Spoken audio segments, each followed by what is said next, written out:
Buenas tardes compañeros, buenas tardes profesor, mi nombre es Ana Laura Gabriel Pérez. Abordaré el tema la empresa de servicios de ingeniería.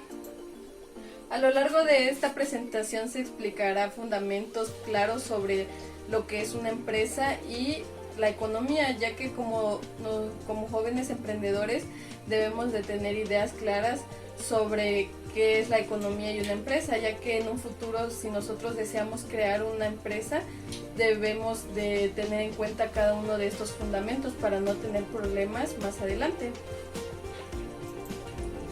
Como primer tema tengo la empresa y su participación en los principales indicadores macroeconómicos. Para comenzar, debemos de entender el concepto de lo que es la economía. La economía es una ciencia social encargada de estudiar el proceso de la producción, distribución y consumo de los diferentes bienes que satisfacerán nuestras necesidades humanas. Por ejemplo, si nosotros vamos a comprar comida, es una necesidad humana que tenemos. Para ello necesitamos dinero y saber cuánto cuesta un kilo, cuánto cuesta un medio, y en eso también entra lo que es la economía. La economía para su estudio se divide en dos partes, lo que es la macroeconomía y la microeconomía. La que nos interesa a nosotros es la macroeconomía.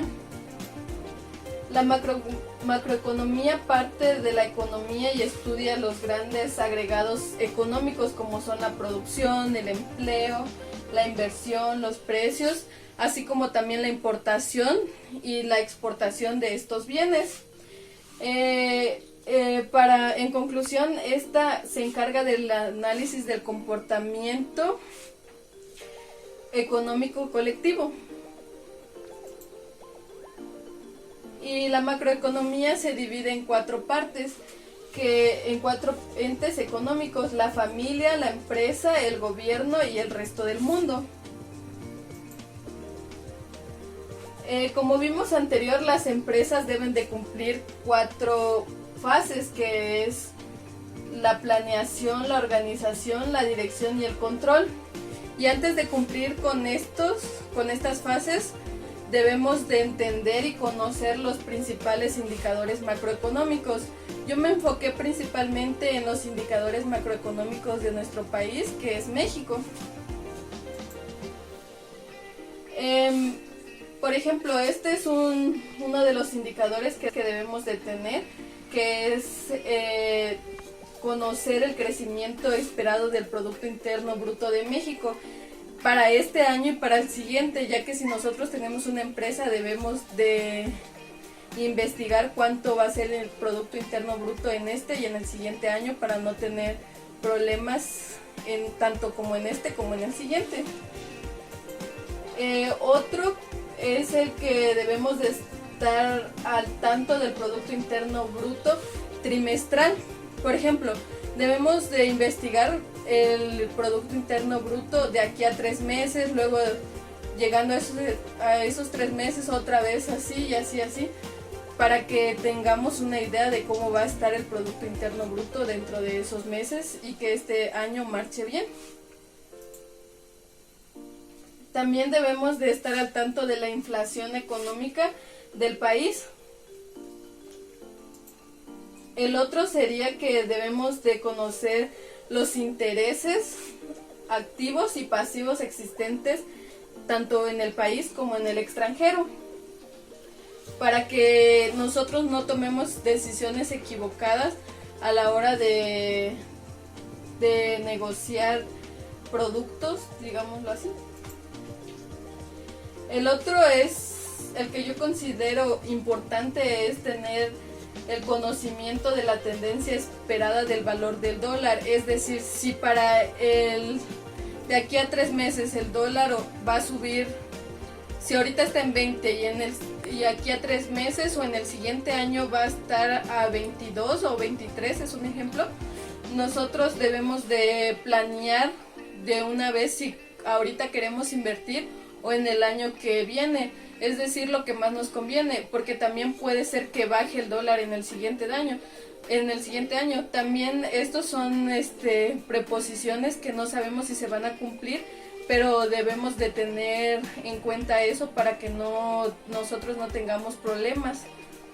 Más que nada es para las inversiones. Por ejemplo, si yo tengo un negocio de autos, de vender autos, yo decido si, por ejemplo, si en este año investigo que el dólar está en 20, pero en el siguiente va a estar a 25, me conviene invertir ahora.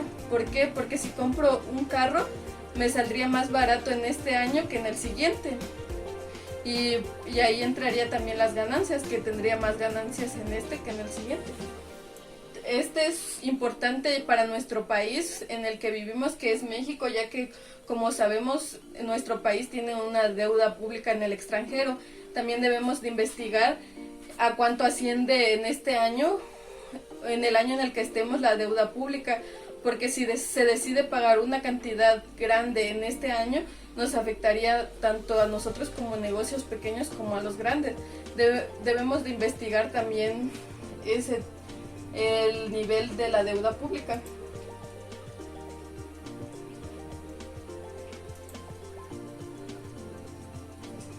Y también el que, como les decía anteriormente, debemos de tener en cuenta también mensualmente cuánto asciende la deuda pública, y debemos de tener reservas, o lo que nos menciona aquí es que debemos de tener reservas en nuestra empresa. Es decir, si nuestro capital es de 100,000, debemos de tener una reserva de 50,000, digámoslo así, porque puede que nuestro porcentaje de ventas baje, y entonces necesitamos, para no quebrar, necesitamos de tener un guardadito, por decirlo así. Y también lo que nos menciona que es importante es que debemos de investigar, ya sea en revistas que hablen de economía o sobre empresas, en páginas de internet o en periódicos, pero que sean fuentes confiables. Lo que nos menciona es que debemos de informarnos acerca de el conocimiento estimado de las inversiones extranjeras.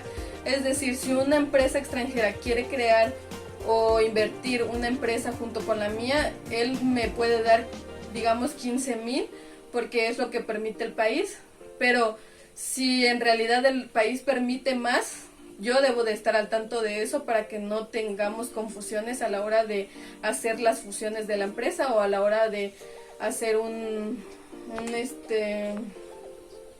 una fusión.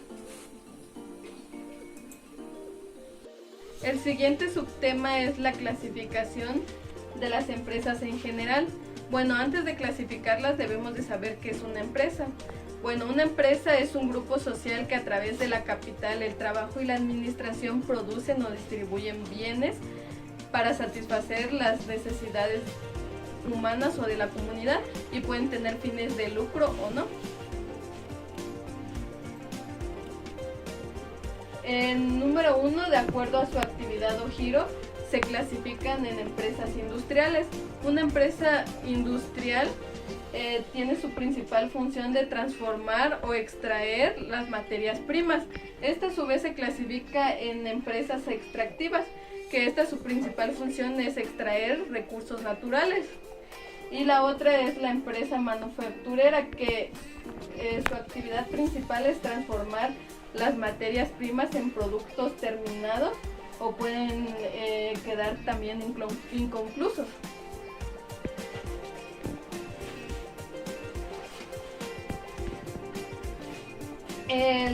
La segunda es empresas comerciales. Estas son aquellas empresas que son intermediarias entre productor y consumidor. Su principal función es la compraventa de productos o de bienes, y a su vez se clasifican en empresas mayoristas. Estas empresas mayoristas efectúan las ventas en gran escala, es decir, efectúan productos a escalas muy grandes. Y la segunda es empresas minoristas o detallistas. Por ejemplo, si yo tengo una tienda de ropa, voy a una tienda a que me vendan por mayoreo o por menudeo, también puede ser, pero ahí entraría la empresa minorista, que es la que está vendiendo productos. Y la que sigue es las empresas comisionistas. Por ejemplo, el ejemplo que les daba de la tienda, si yo tengo mi tienda de ropa, yo entraría en empresas comisionistas, que es, yo vendo la ropa y a través de eso genero ganancias o comisiones. Y la tercera es empresas de servicios, que son aquellas que brindan servicio a la comunidad y pueden tener fines de lucro o no. La tercera clasificación es de acuerdo a su origen de capital. Por ejemplo, estas se dividen en empresas públicas. Las empresas públicas son aquellas que el capital pertenece al Estado o al gobierno y que ofrece servicios de carácter social. Es decir, por ejemplo, como todos conocemos, existe, por ejemplo, en cada comunidad existe una presidencia o un DIF y ellos ofrecen servicios a la comunidad sin generar costos o sin tener comisiones, porque es una necesidad que nosotros necesitamos y que no tienen por qué cobrarnos, ¿no? Y la segunda son las empresas privadas, y este tipo de empresas el capital pues es de los propios socios, y estos sí tienen fines de lucro, porque por ejemplo si yo pongo una tienda de abarrotes no voy a regalar mis productos porque necesito generar ganancias, y entonces ya tiene un fin mi empresa, generar dinero para mí o para mi familia. Y la tercera clasificación es de acuerdo a las empresas, de acuerdo a la magnitud de las empresas, y para su clasificación debemos de tener criterios. Por ejemplo, el número 1 es el tamaño, es el criterio de financiamiento. Por ejemplo, el tamaño de la empresa se determina en cuanto a su capital. El otro criterio es el criterio del personal ocupado. Por ejemplo, una empresa chica es aquella empresa que tiene menos de 250 personas trabajando en su empresa. Y la grande es aquella empresa que tiene más de 1000 trabajadores en su empresa. Y la mediana es la que está entre 250 personas a 1000 personas. Por ejemplo, una tienda de abarrotes de tu localidad tiene personas menos de 250, entonces esa ya se clasifica en una empresa chica. Por ejemplo, una empresa grande sería un Oxxo, que como sabemos un Oxxo está casi en todo el país, y entonces matemáticamente hablando, si son un montón, es obviamente que tienen más de 1000 trabajadores.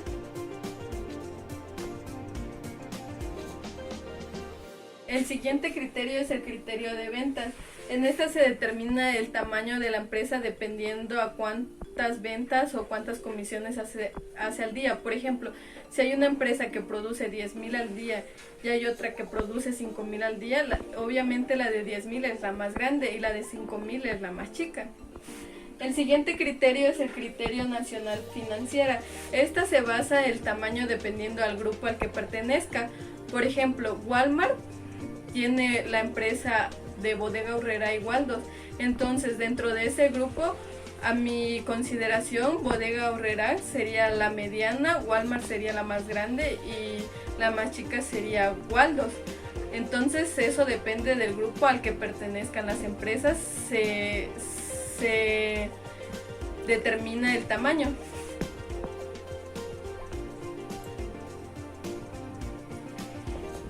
El siguiente subtema es el servicios de ingeniería. En este subtema lo que queremos dar a entender es qué servicios ofrece una empresa de ingeniería. Por ejemplo, entre los sectores que pueden dar servicios son la infraestructura, minería, medio ambiente, energía e industria. Yo a continuación puse algunos de los principales servicios que ofrecen estas empresas, como pueden ser estudios de viabilidad o factibilidad, y por ejemplo la que yo considero que es ahorita un poco importante es estudios del impacto ambiental, ya que a lo largo de los años este estudio se ha vuelto muy popular, porque como ahora conocemos, nuestro mundo, la Tierra, se ha venido deteriorando, y ese es uno de los principales servicios. También pueden ser pliegos de bases de licitación, incluyendo diseños básicos. Otra que yo considero importante también son las gestiones de proyecto y gestiones de construcción, y también pueden ser control de costos y control de planificación. Y eso sería todo. Y vamos con el tema la empresa de servicios de ingeniería. Aquí nos enfocaremos principalmente en una empresa. Bueno, ¿qué es una sociedad? Se dice que una sociedad es una modalidad de persona jurídica creada por la autonomía de la voluntad de las partes a través de un contrato o un acta creada por la Constitución del país.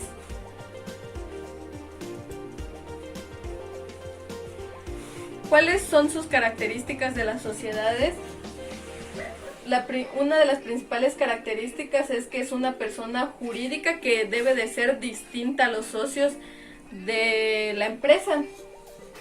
También está conformada por el capital de los socios, ya sea que puede ser bienes, dinero, capital, entre otras cosas, o su mismo trabajo.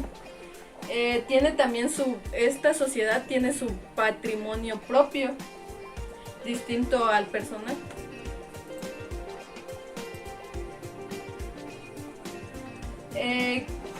Tenemos los tipos de sociedades mercantiles, pero antes de nombrar los tipos debemos de saber qué es una sociedad mercantil.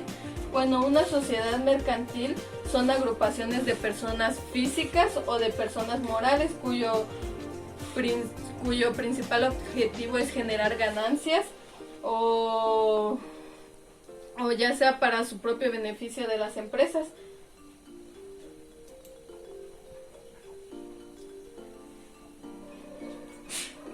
Los diferentes tipos de sociedades mercantiles.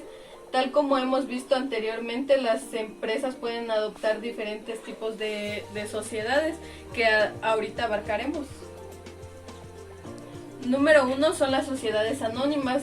Esta sociedad es la sociedad más común cuando se crea una sociedad, que esta la característica principal es que se pueden formar con un único titular y con una aportación que debe de ser no inferior a los 60.000 euros. La segunda es una sociedad de responsabilidad limitada. Esta debe de tener un capital inicial y debe de ser dividido en partes iguales, y también debe de ser, nadie puede tener más participación ni menos participación. Es decir, que todo lo que sea capital, participación y administración deben de ser igualitarias en ambas partes, si son 2 personas, o si son 3, pues ya en 3 partes. La tercera es una sociedad laboral. Esta sociedad es una de las menos comunes. ¿Por qué? Porque tiene un carácter democrático y de transparencia envidiable, ya que esta sociedad se crea con personas que tienen distintos trabajos, y que el capital puede ser aportado por estos mismos trabajadores directamente, y que está hecho por empleados.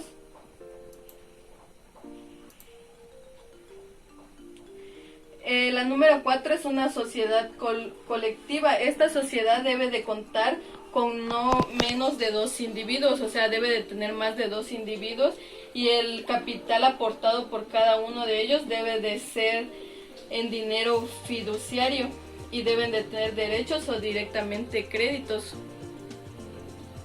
Y también aquí esta sociedad, que una de las características importantes es que esta sociedad sí puede tener la gestión directa de la empresa y del control de la administración y también de la contabilidad.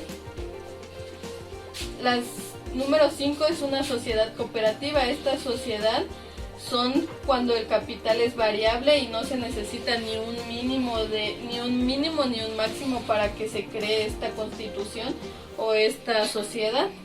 Y la gestión de la misma es democrática y todos los socios poseen los mismos derechos y pueden, cuando ellos decidan romper con la sociedad, pueden romperla o pueden dar de alta también cuando ellos lo deseen. El siguiente tema es otros tipos de sociedades y personas físicas. En la economía el papel de una empresa es muy importante, ya que al desarrollar su actividad o desarrollar los productos que ellos ofrecen benefician al país porque colaboran con ellos de manera indirecta o directamente con el país. Igual existen otros tipos de sociedades porque no todas las empresas son iguales. Algunos quieren tal cosa, otros otra cosa. Por ejemplo, si hay una empresa de ropa, debería de haber una sociedad que les beneficie a ellos. Si hay una empresa de carros, debería haber un tipo de sociedad que les beneficie a ellos. Es decir, que por eso se crearon muchas sociedades. Los siguientes tipos de sociedades son: número 1, sociedades civiles. Estas sociedades fueron creadas con un arreglo con código civil y no necesitan inscripción en el registro mercantil para ejercer dicha actividad que ellos requieran, por lo que el dueño puede actuar con su nombre en el mercado y no con el de la empresa que esté creando, es decir, de la sociedad que esté creando. Y para constituir una sociedad civil existen 3 diferentes formas, que pueden ser por contrato verbal, por escrito y ante un notario.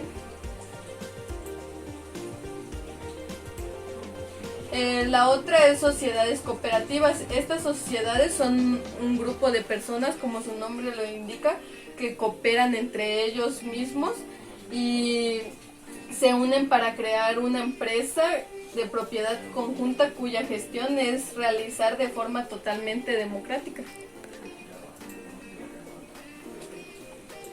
Las siguientes son las sociedades mercantiles y estas, para que se creen, deben estar inscritas en el registro mercantil. Y las formas en las que se puede adoptar una sociedad mercantil pueden ser sociedad regular colectiva, la anónima, la de responsabilidad limitada, las que ya antes mencionamos. Y las mercantiles se pueden clasificar en personalistas y en capitalistas. Por ejemplo, las capitalistas son las que todos los socios tienen un mismo capital y ellos crean una empresa y ya la empresa va a ser con el propio capital de ellos. Por ejemplo, como antes mencionaba, también pueden tener, la empresa puede ser creada con su trabajo o también con derechos, pero las capitalistas es directamente con un capital. Este tema es asociaciones y alianzas. Yo lo quise enfocar más a las alianzas estratégicas. Y ya estas son uniones formales entre 2 o más organizaciones con el fin de llevar a cabo la competitividad y el fortalecimiento de las empresas. Existen tipos de alianzas estratégicas. Por ejemplo, la joint venture, esta alianza solo se puede crear entre 2 o 3 personas. Y otra que me parece importante es la asociación flexible, que esta asociación es aquella que te permite crear cuantas asociaciones quieras, dependiendo no dependen del capital, no dependen también de las personas, ya que es flexible a lo que tú tengas o a lo que tu empresa requiera. Otra también que me parece importante es la alianza de investigación y desarrollo, ya que esta alianza solo se hace con el fin de estudiar y desarrollar algún nuevo producto que beneficiará a ambas empresas. También alianza de producción es aquella alianza que se crea para crear un nuevo producto. Y la de distribución, como su nombre lo indica, es para crear para distribuir algún producto que ambas empresas ofrezcan. Y la que creo que todos conocemos es esta alianza de promoción. Por ejemplo, cuando se unen varias empresas. No sé si se han dado cuenta que a veces te viene una sabrita o un paquetín o un yogur y un paquetín. Son alianzas para promocionar ambos productos y que benefician a cada una de las empresas. Y también existen fases de las alianzas. Por ejemplo, en la caritativa o filantrópica, esta fase es la que donde nosotros requerimos qué tipo de alianza que queremos o la que nos convenga a nosotros. Ahí pensamos cuál alianza me conviene o cuál es más flexible. Y la segunda es la transaccional, que ahí también hablamos con la empresa si nos conviene o no. Y la última es la de integración, donde ya nos integramos con la empresa para tener una alianza. Consorcios, asociación y presentación conjunta de licitaciones. Bueno, ¿qué es un consorcio? Se denomina consorcio a la unión o asociación de varios entes administrativos para crear una sola identidad administrativa. ¿Y qué es una asociación? Una asociación es una forma de negocio donde dos o más personas se unen o son dueñas para ser dueñas de una propiedad, así como de la responsabilidad de manejar la compañía y de los ingresos y del personal y de otras cosas.